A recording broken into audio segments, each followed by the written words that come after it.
Hi everyone, I'm Shauna and welcome to my channel. Today's video is the introduction to my 2021 low buy. If you are new here, I did a no buy in 2020 and now this is the year of the low buy. I also am doing something called the Self-Love Project and I will link that video in the cards. And you can also find other kinds of conscious consumer content on this channel, as well as some fashion, some project painting. We love a project paint on this channel. So if you like those kinds of videos, I hope you will subscribe. In this video, I'm gonna be talking you through the framework of my low buy, just a little bit about like the whys of this project, and then I'll go right into the framework. And then I'm also going to talk about some goals for this project. I really hope that this video will be short and concise for you and give you some inspiration if that is something that you are really needing right now. Because I really hope to implement the lessons I learned in my no buy to make the low buy even better and more successful and really working for me and my needs. The why for this is really simple. I did a lot of hard work in 2020 in my no buy. And this low buy is really about maintenance, maintaining the kind of collection size that I have now, downsizing where I can and where it's desirable, and really make sure that my makeup kit doesn't really get out of hand.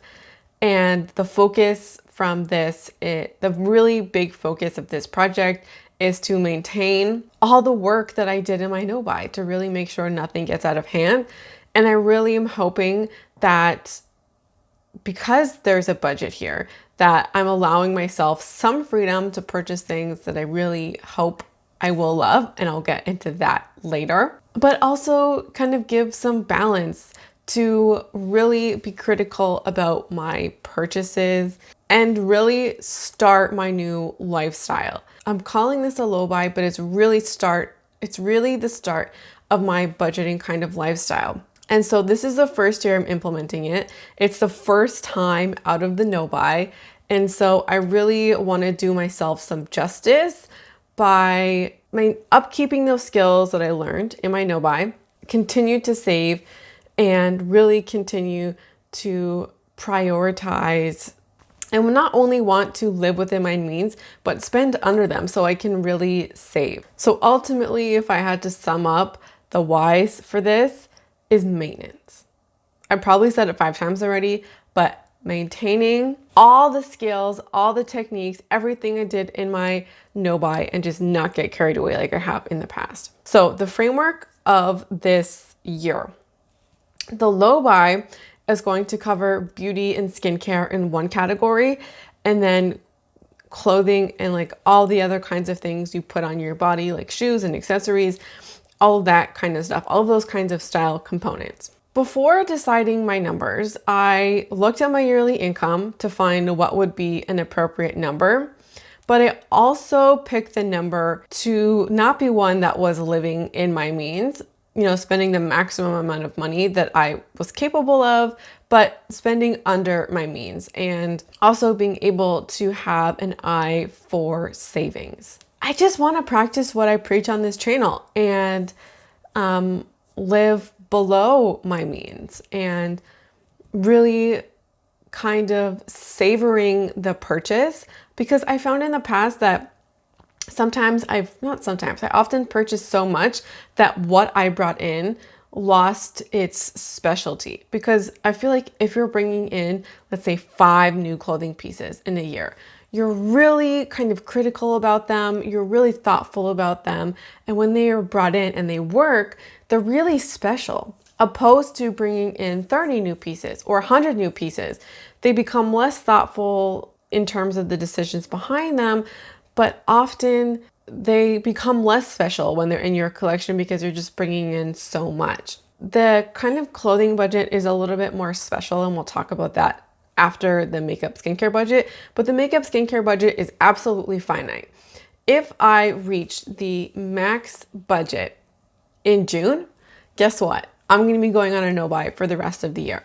Whenever I hit that max budget, that's it. That's the end. And it's no buy from that point on. Hopefully we can, ride it out to the end. But if that's not the case, then it's no buy for me. My budget for makeup and skincare is $800.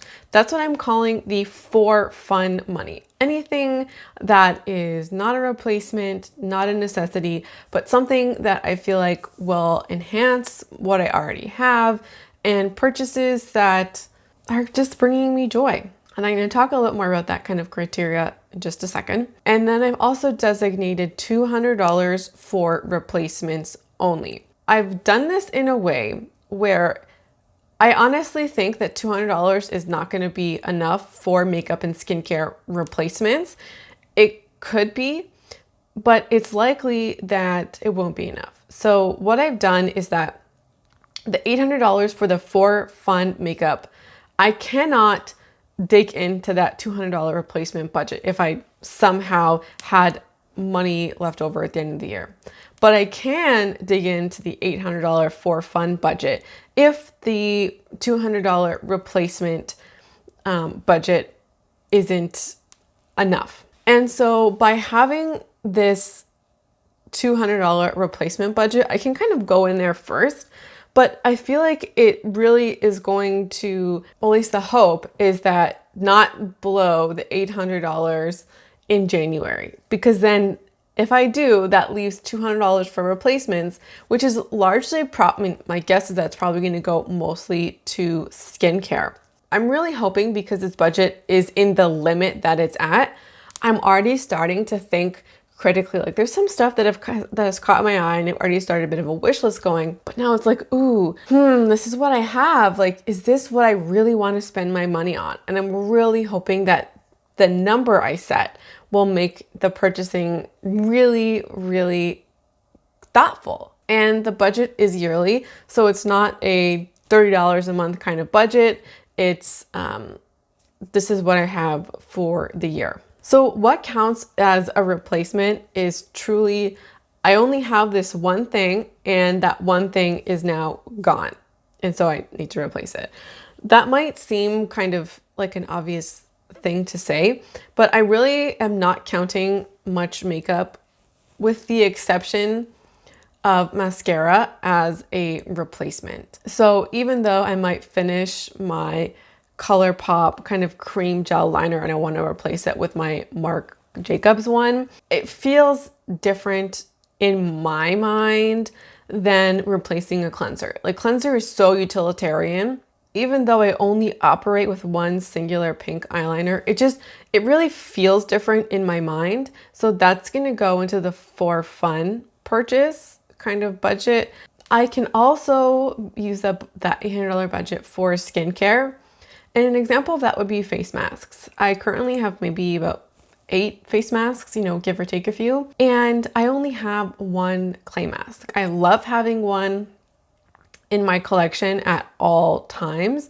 And it's one that I feel like is really useful to me. However, it's not a necessity in the skincare routine as it is, but I also have other kinds of masks. Often what goes hand in hand with the mask is that self-care, kind of quiet, slow aspect of it.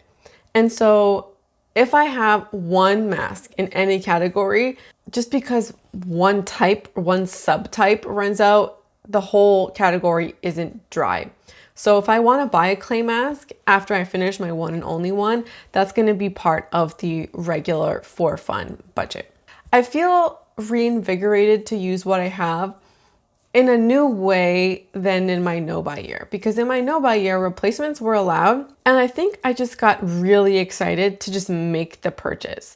And so now it's like savoring that decision and really thinking about it. I've also designed in something I think is fun. I'm designating 40% of the overall budget to be used for independently owned brands, to support those brands. So this year, a really central goal of this year is to use my money in more impactful ways and ways that really align with my ethics. So supporting small businesses, independently owned businesses, Black owned businesses, and really using my dollar for good. 40% is the goal. If I could do more, I would love to. When I did my brands I'm not supporting video, I really began to think about brands in new ways that are honestly long overdue. And so now I feel like there's a lot of big name brands, and like in the last week, even the last month, for me, I kind of hit that final wall with brands like Physicians Formula, Wet n Wild, and Hourglass. And brands that had said, we're gonna change, we're gonna do better, we're gonna serve our Black customers in better ways. But it's kind of clear in the last few months that's really not what's been the play for these kinds of brands. Why am I kind of going to these big box retailers when I could be supporting brands that are really trying to serve people with brown and Black skin? They've been doing a really great job at that. And so I want to support those brands. And that does come into play when we're talking about the range of complexion products, but also supporting business owners and not putting my money into the hands of big businesses and supporting small ones where I can. And that's something I'm really interested in doing this year. So I have designated a portion of that budget to serve that goal. Now, the clothing kind of style category is a little bit more complicated. So I have designed that budget in the same way, $800 for fun, $200 for replacements, and the same thing of spillover applies. So there's a couple of purchases at the very least, maybe 2 or 3, that I really think could do justice for my wardrobe this year that fall within that for fun budget. The $1,000 in total is really what I want to spend this year. And I'm going to try my absolute hardest to spend within that amount. And I'm really prepared to dig into that $800 budget, for fun budget, maybe even using up to half of it for replacements. Here is, I guess, a central reason why I'm kind of giving a little pause for this budget. It's that I've gained a significant amount of weight this year. I'm 5'2" and I gained 20 pounds this year. In 2020, very few of my bottoms fit. Even I've noticed many of my t-shirts don't fit anymore. And I really don't feel like there's a lot of talk about weight gain in this space. So I'm just gonna take a second to talk about it. At the moment, there are 3 pairs of pants. I went and counted and tried it on. 3 pairs of pants across all seasons, all pant types, with the exception of sweatpants. And I'll talk about that second. Just 3. 1 pair of black jeans, 1 pair of like these mid-wash mom jeans, and then these like terracotta, maybe salmon-y kind of pink joggers. That's it. I bought this pair of cotton pants in the spring, a true love of mine. If you've watched any of my fashion videos, such a joy. They don't fit either. Same with the ones I got for my birthday. And I also have sweatpants that fit, and leggings, like workout leggings. There's quite a few options in those categories, but in terms of sweatpants, I have 5, and 2 are cusp. They are tight and uncomfortable, but like they technically still fit my body. And then there's also categories like bras. I currently own 2, and that is no exaggeration, that is no or undervaluation. I own 2 singular bras that are the kind of bras that you would wear at the house. If you wear bras, you might know what I'm talking about. I'm talking about like the traditional bras here, and ones that are going to provide coverage. I only have 2 that fit. 2.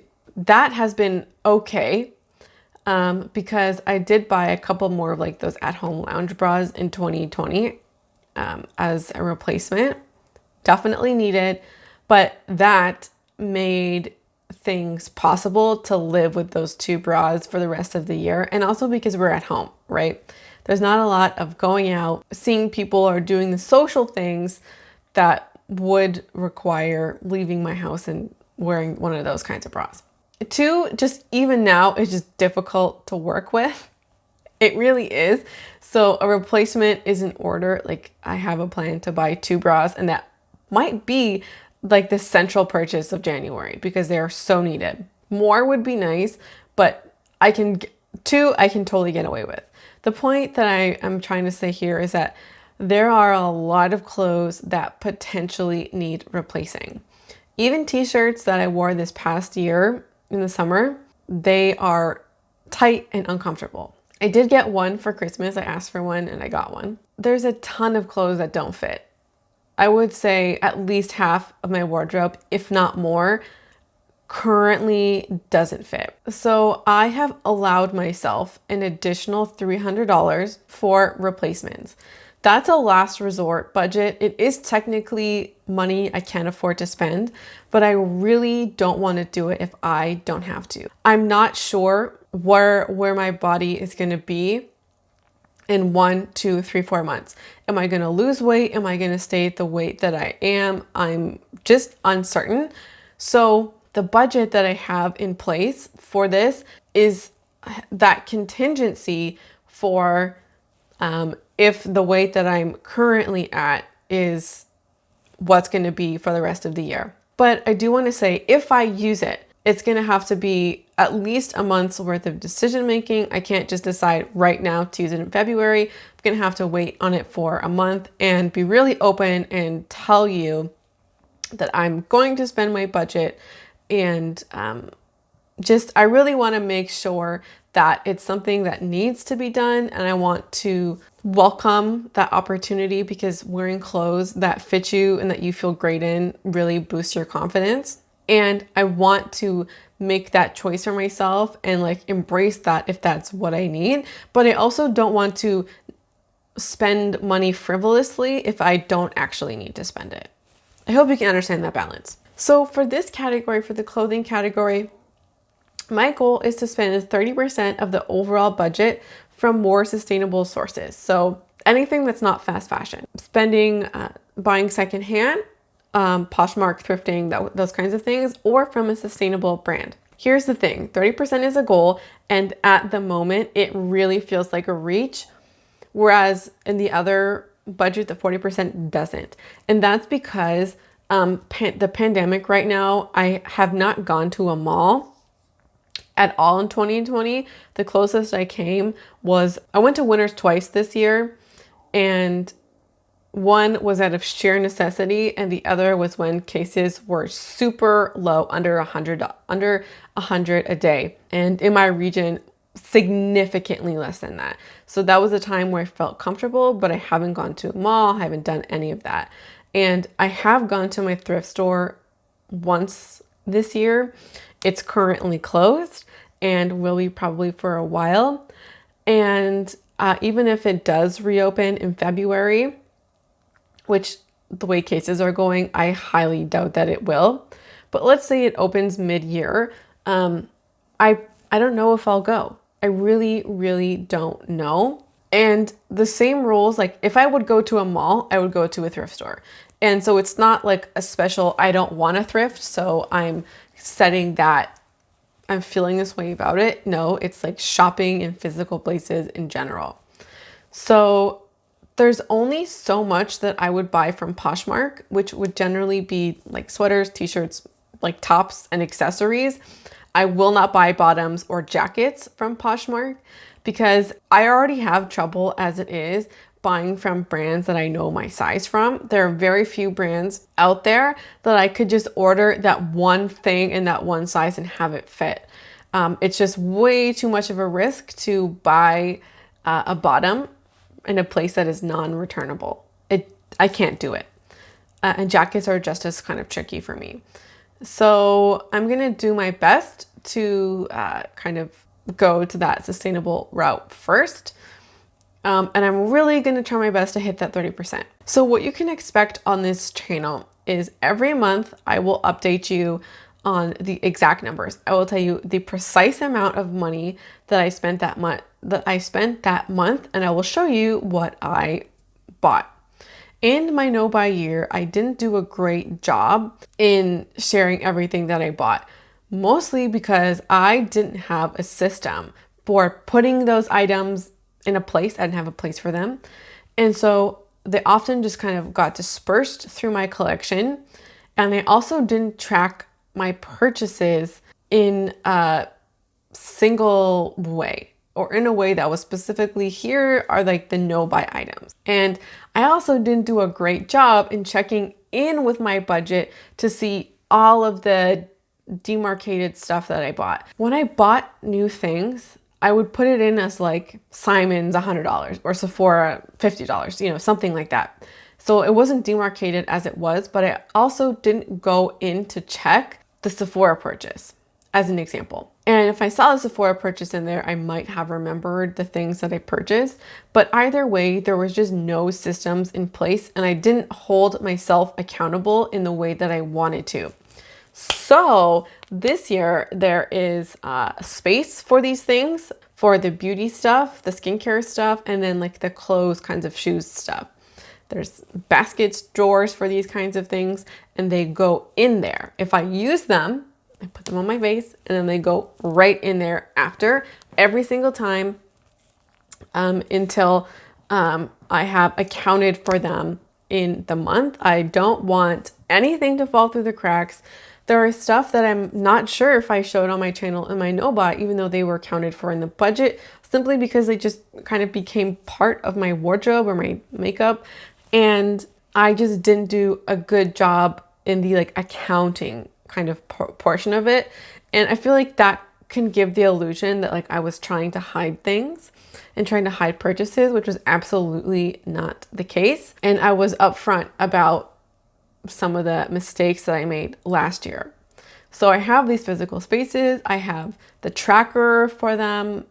It's all going into one place so you can see those things in the update. My ultimate goal for this year is to bring in things that I love and only things that I love. I want to be picky and take my time trying to decide if that item is for me and if I think I could love it.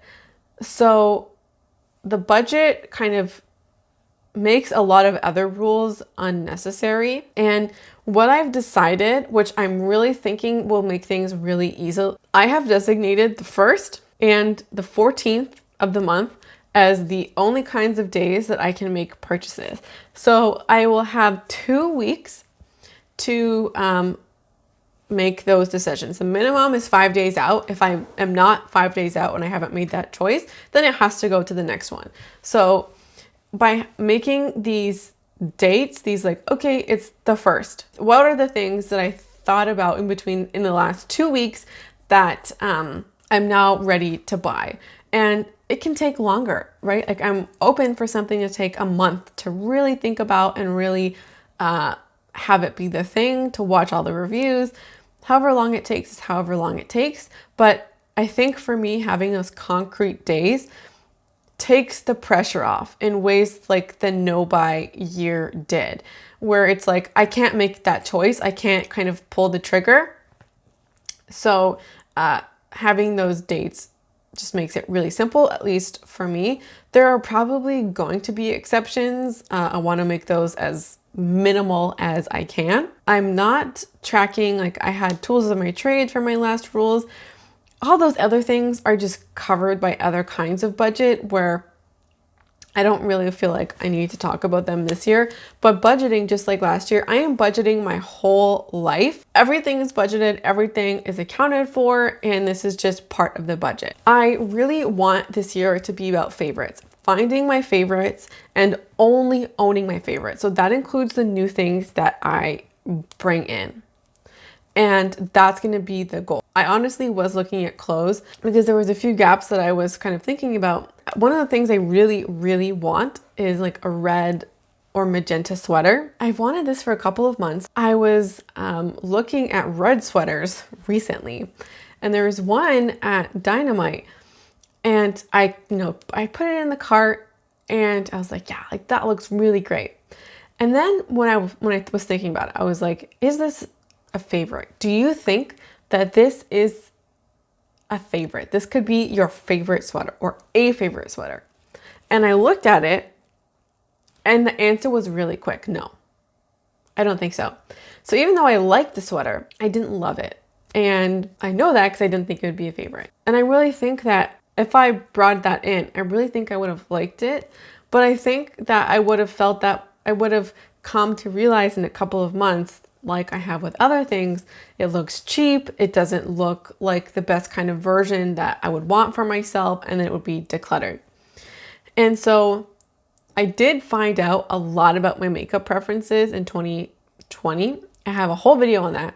But there's also a lot of things in my collection that I haven't tried. And so they kind of feel like they're in limbo. And I'm really hoping the Makeup Basket series takes these things out of limbo. There isn't a whole lot of those limbo products, mostly foundations and powders, but the majority of my collection are things that I really like. And I worked hard last year figuring it out, and I have decluttered. I really don't want to be a place of declutter, or I don't want to feel the necessity of decluttering. And so that is really the mindset of this year. I also have a goal of saving $10,000 this year. And I did surpass that in 2020. I had that same goal. However, the pandemic situation allowed me more financial freedom, or the ability to save, than in the past. A lot of expenses or things that had been fixed, like transportation, I didn't need. They were categories I could cut out. Even things like travel. My partner and I like to travel, but we didn't in 2020. And so there were a lot of things that I didn't do that allowed me to save more money. But I was also supposed to travel for research in 2020. That didn't happen for personal reasons, but I have finished what I need to finish. And so traveling will likely happen in 2021. There are, of course, uncertainties, but I do need to go to the archives in Ottawa, and hopefully and likely travel elsewhere in Canada. That seems possible in 2021, but I'm uncertain how much of that is going to be covered by my school, and also how long I'm going to be there.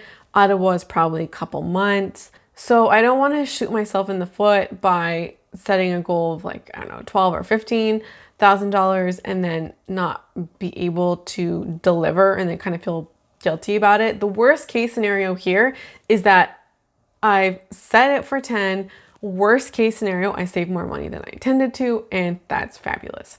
And I really just don't want to be caught off guard with expenses. I feel like one of the worst case scenarios for this year would be to have expenses that I haven't budgeted for, or that I don't fully understand and aren't able to incorporate into my life.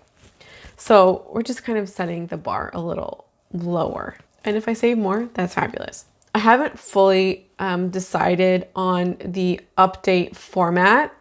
I think whatever I decide, I want it to be consistent. So I'm gonna kind of toy around with how I want to do my updating, and bring my first one at the beginning of February. I'm really excited about this year and holding myself accountable to my budgets, and I'm really, really excited to see how the budgets affect how I think about what I'm buying and what I ultimately end up deciding to buy. I'm very jazzed. I'm so glad you're here to come along with the journey. Let me know if you're also doing a no buy or a low buy in 2021. I would love to hear what you're doing. And that's gonna wrap up the video. Thank you so much for watching, and I hope to see you again around here soon. Bye.